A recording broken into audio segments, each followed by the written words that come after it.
अब आपको खाड़ी के दो ताकतवर देशों की जंग के बारे में बताते हैं। वेनेजुला वाले घटनाक्रम के बीच इस जंग की ज्यादा चर्चा नहीं हुई, लेकिन यकीन मानिए दोनों देशों ने एक दूसरे का जितना नुकसान किया वो कल्पना से कहीं ज्यादा है।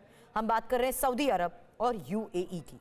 वो देश जो एक वक्त में सबसे अच्छे दोस्त थे, लेकिन यमन में कुछ ऐसा हुआ कि दोनों आपस में भिड़ गए। ये रिपोर्ट देखिए।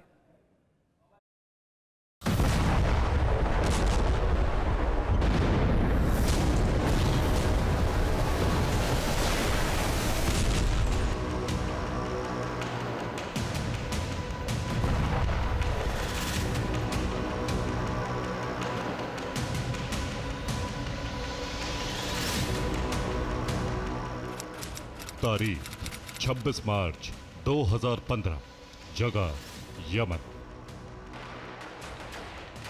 खाड़ी के दो पक्के दोस्तों सऊदी अरब और संयुक्त अरब अमीरात ने यमन को बचाने का प्रण लिया।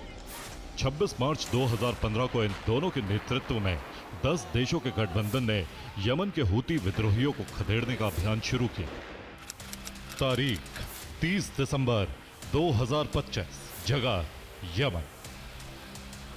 सऊदी अरब की वायुसेना यमन में यूएई समर्थित गुटों पर बमबारी शुरू कर दी।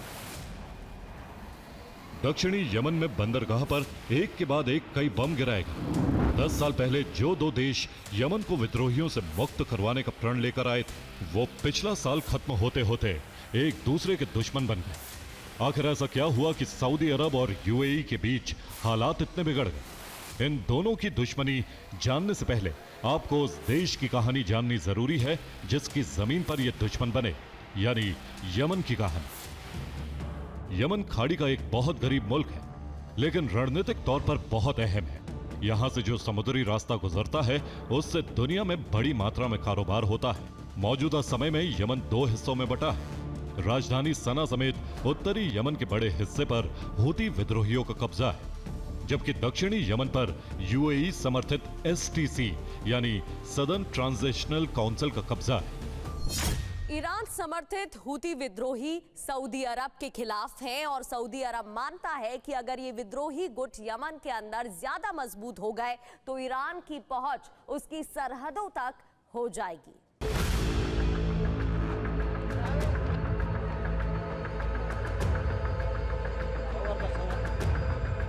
साल 2014 में हूती विद्रोहियों ने यमन की राजधानी सना पर कब्जा किया। राष्ट्रपति को देश छोड़ना पड़ा।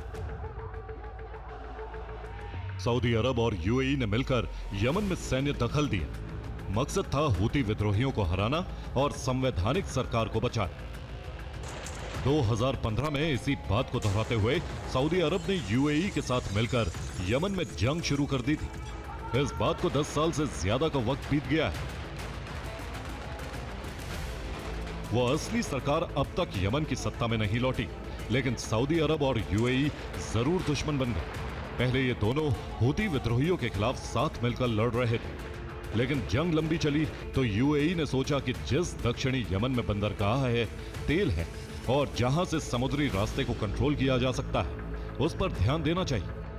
वहां यूएई ने एसटीसी को सपोर्ट करना शुरू कर दिया। उसने एसटीसी को हथियारों की मदद दी, जंग की ट्रेनिंग दी। जब एसटीसी ताकतवर हो गया तो उसने यमन को दो हिस्सों में बांटने की मांग कर दी और कहा कि एक हिस्सा उसे दे दिया जाए। यह बात सऊदी अरब को नागवार गुजरी। वो नहीं चाहता था कि यमन दो हिस्सों में टूटे। सऊदी अरब का मानना है कि यमन एक ही देश बना रहे, उसकी सरहदें महफूज रहें। बस यहीं से सऊदी अरब और यूएई का टकराव शुरू हुआ। पिछले साल 30 दिसंबर को सऊदी अरब ने दक्षिणी यमन में बंदरगाह पर जबरदस्त बमबारी की।